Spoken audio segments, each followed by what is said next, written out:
They lied to you. Every trading book, every guru, every success story. They told you that learning to trade is about strategy, about finding the right indicators, about mastering technical analysis. But that's not what separates the winners from the corpses. I'm Jesse Livermore.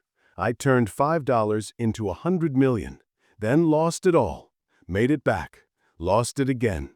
And through 4 bankruptcies and fortunes that would make kings weep, I discovered something they'll never teach you in any course. There are 3 hidden stages every trader must survive before a single dollar of consistent profit touches their account. 3 stages that have nothing to do with charts and everything to do with what happens inside your skull when real money is bleeding. Stay with me until the end of this video, and I'll tell you exactly which stage you're in right now and what you must do to escape it. Because knowing your stage, that's the difference between another year of losses and finally breaking through to the other side.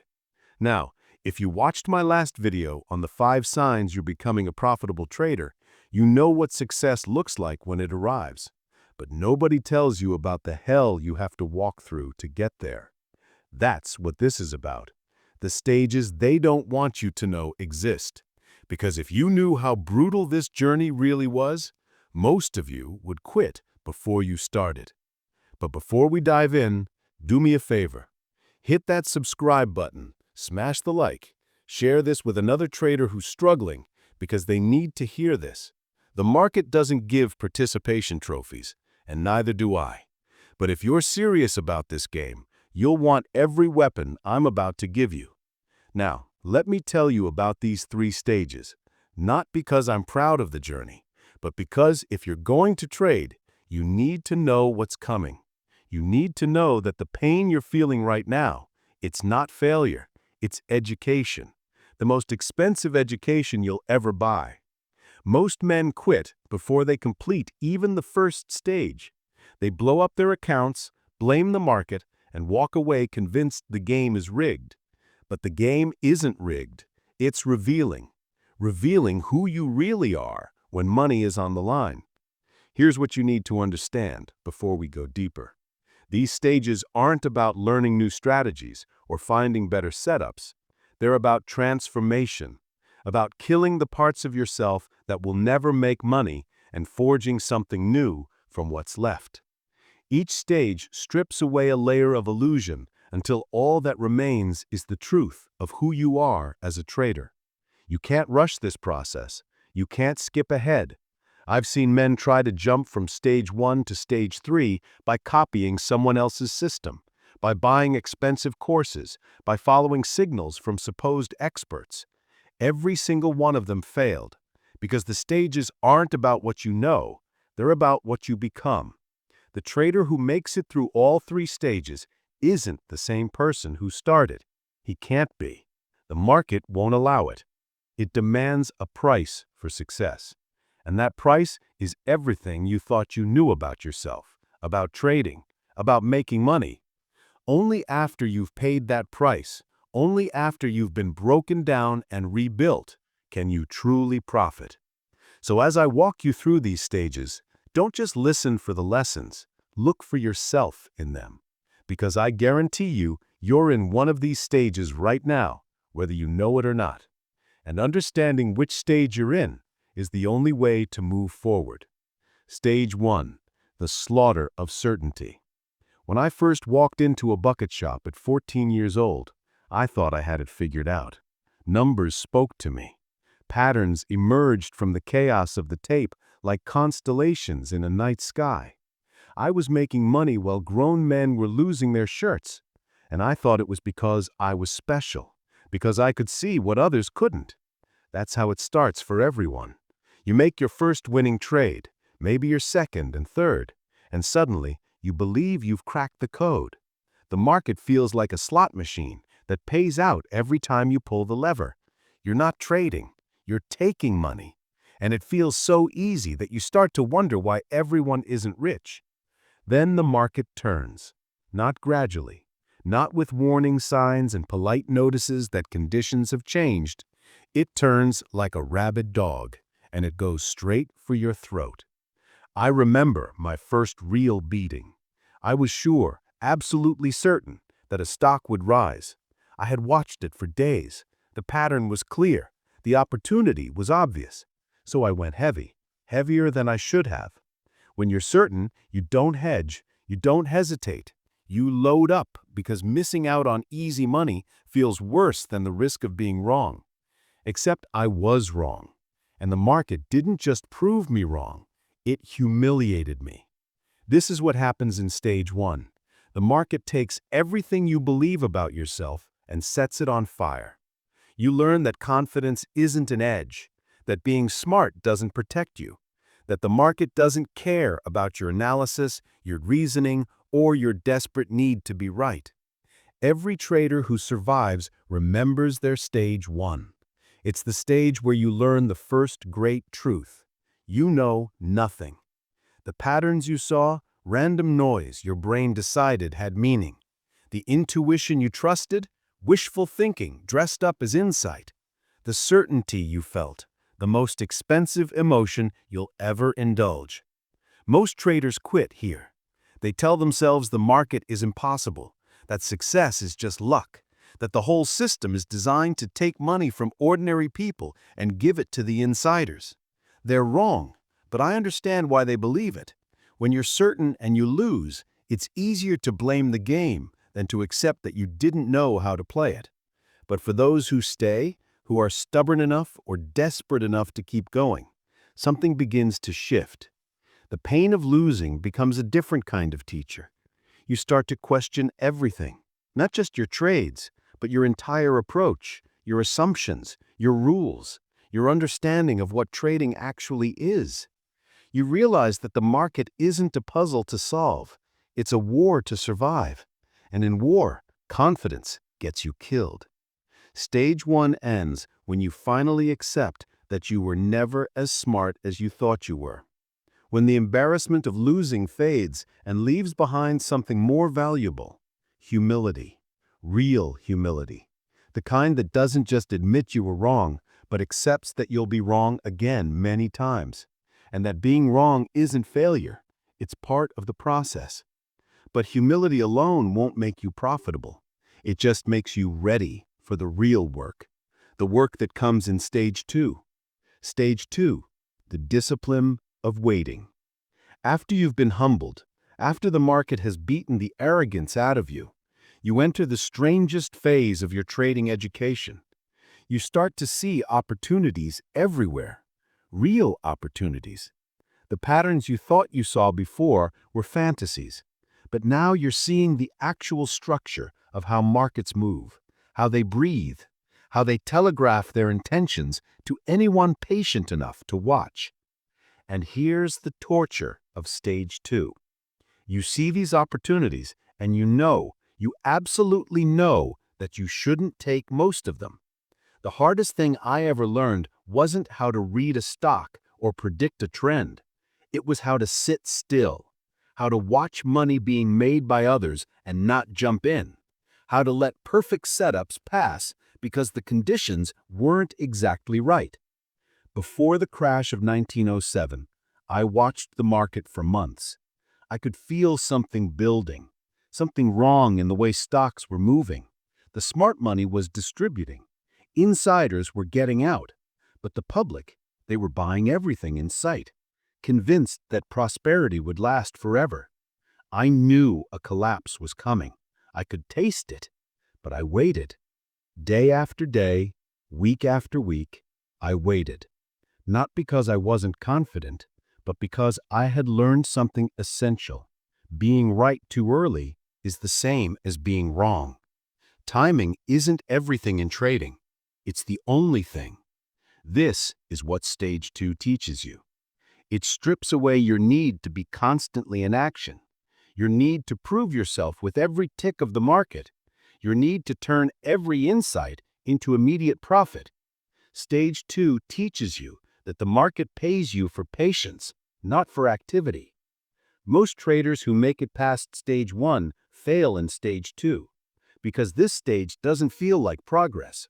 You're not losing money anymore, but you're not making much either. You're sitting on your hands, watching, waiting, letting opportunities pass. It feels passive. It feels like you're wasting time, like you're not really trading. But you are. You're doing the most important work a trader can do. You're learning to wait for your pitch. I used to tell people that I made my money sitting, not thinking. Sitting. Because the big money isn't made in the trades you take. It's made in the trades you don't take. Every time you pass on a mediocre setup, every time you resist the urge to jump into a position just because you're bored, every time you wait for the perfect alignment of conditions, you're protecting your capital. You're staying alive for the moment when everything lines up and you can go big. The discipline of waiting feels like doing nothing, but it's everything. It's the difference between gamblers and traders. Gamblers need action. They need the rush of having money on the line. Traders need profit, and profit comes from patience.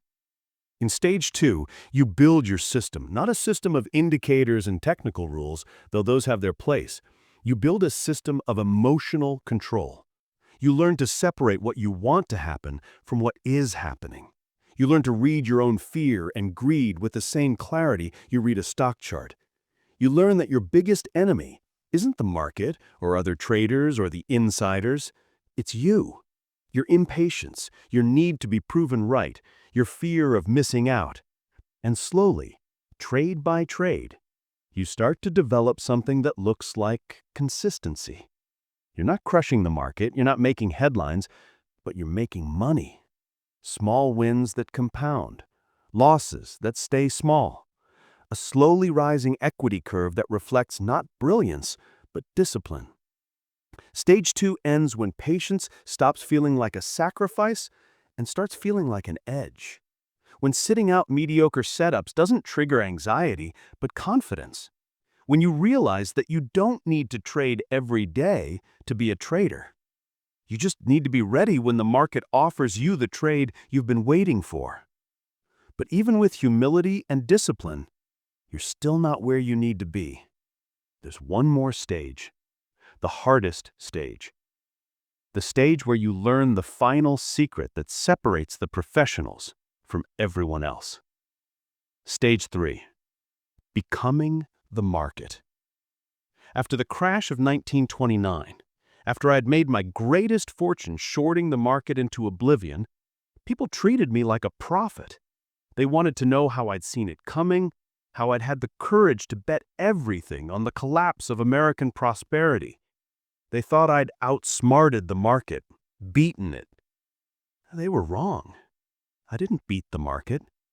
I became it. This is the final stage, and it's the one nobody talks about because it's almost impossible to explain. It's not about analysis. It's not about discipline. It's about something deeper.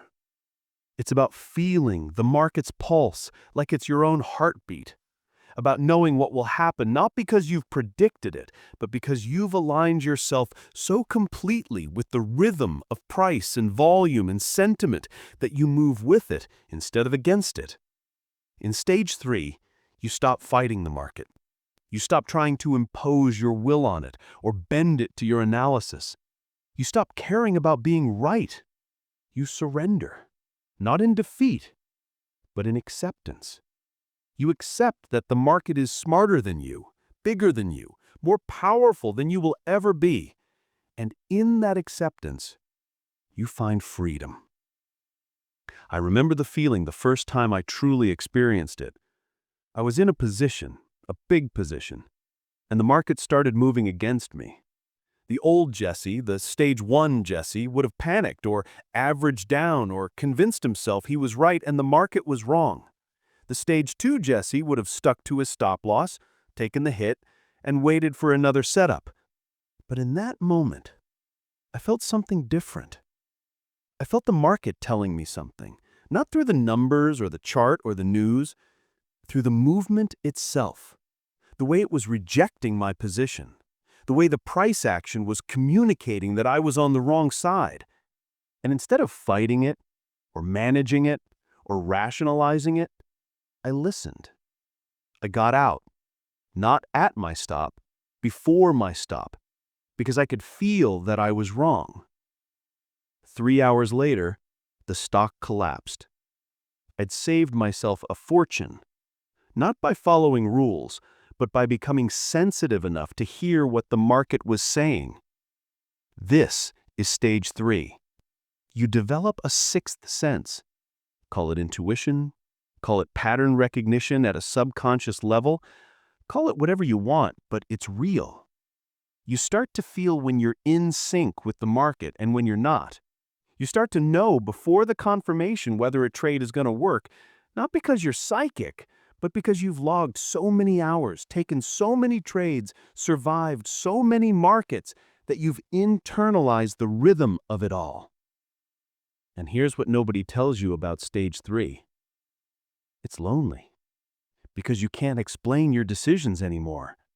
When someone asks why you took a trade or why you exited, you can't point to a specific indicator or rule. You did it because it felt right, because the market told you to. And that sounds insane to everyone still struggling through stages 1 and 2, but it's not insane. It's mastery. It's what happens when you've done something so many times that it becomes instinctive. A pianist doesn't think about which fingers to move. A dancer doesn't count steps. And a trader at stage 3 doesn't analyze trades, they feel them. This doesn't mean you abandon rules or discipline. Those are always there, the foundation. But on top of that foundation, you build something else. Something that can't be taught or programmed or back-tested. You build a connection to the market itself. The profitable traders, the ones who last, the ones who make real money over decades, they're all in stage 3. They've been humbled, they've learned patience, and then they've transcended the mechanical process of trading and found flow. They've stopped being separate from the market and become part of it. People used to ask me how I could hold a position through violent swings that would terrify other traders. How I could stay short while everyone around me was going long. How I knew when to pyramid into a winner and when to take profits. I couldn't explain it then, and I can barely explain it now. I just knew. The same way you know when you're falling in love or when someone's lying to you. Some knowledge doesn't come from thought. It comes from somewhere deeper. The truth they don't want you to know. Here's what Wall Street won't tell you.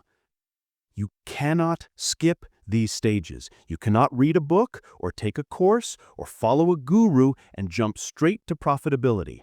You have to lose. You have to fail. You have to go through the humiliation of stage 1, the frustration of stage 2, and the isolation of stage 3.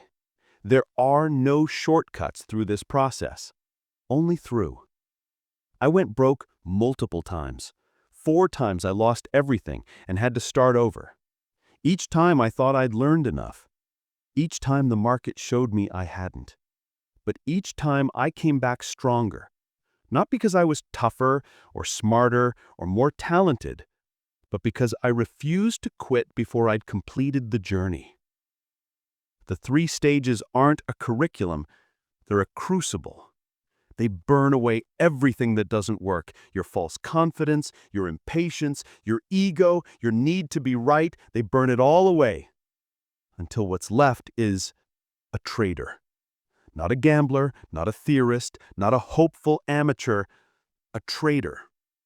And when you finally become a trader, when you've survived all 3 stages and come out the other side, you realize something profound. The money was never the point. The money is just the score. What you've really gained is something more valuable. You've learned who you are when everything is on the line. You've learned to trust yourself in the face of uncertainty. You've learned to make decisions with incomplete information and live with the consequences. Those skills, they're worth more than any fortune. So, if you're losing right now, if you're in stage 1 getting your teeth kicked in, don't quit. The pain is the lesson. Learn it. If you're in stage 2 frustrated because you're not making money fast enough, don't abandon your discipline. The patience you are building is your edge. And if you're somewhere between stages, still trying to figure out where you fit, know this. Every master trader who ever lived walked this exact path. Every single one. The market doesn't care about your dreams or your bills or your timeline. It will take as long as it takes to teach you what you need to know. Your job isn't to rush the process. It's to survive it. To stay in the game long enough to complete all 3 stages. To become the trader you're capable of becoming. I'm Jesse Livermore. I've made millions and lost millions. I've been called the greatest speculator who ever lived, and I've been broke enough to borrow money for food. But through it all, through every win and every loss, I learned the secret that the market whispers to anyone willing to listen. The money doesn't change you. The journey to get it does. And that journey, those 3 brutal stages, they're not obstacles to overcome. They're the transformation itself. They're how the market turns dreamers into traders, how it turns hope into skill, how it turns amateurs into professionals. So, embrace the stages, survive them, learn from them, because on the other side of this pain, on the other side of the humility and the discipline and the isolation, there's something waiting for you. Not just profit, something better. Mastery. And there's no feeling in the world quite like it. Now, I need you to do something. Down in the comments, tell me which stage are you in right now? Are you in stage 1, getting humbled by the market? Stage 2, learning to wait and building discipline? Or have you touched stage 3, where you're starting to feel the market's rhythm in your bones? Be honest, because knowing where you are is the first step to moving forward. And if this video helped you see your journey more clearly, hit that like button. Share it with a trader who needs to hear this. Subscribe if you haven't already, because I'm not done teaching you what Wall Street doesn't want you to know. The market's waiting, and so is your future.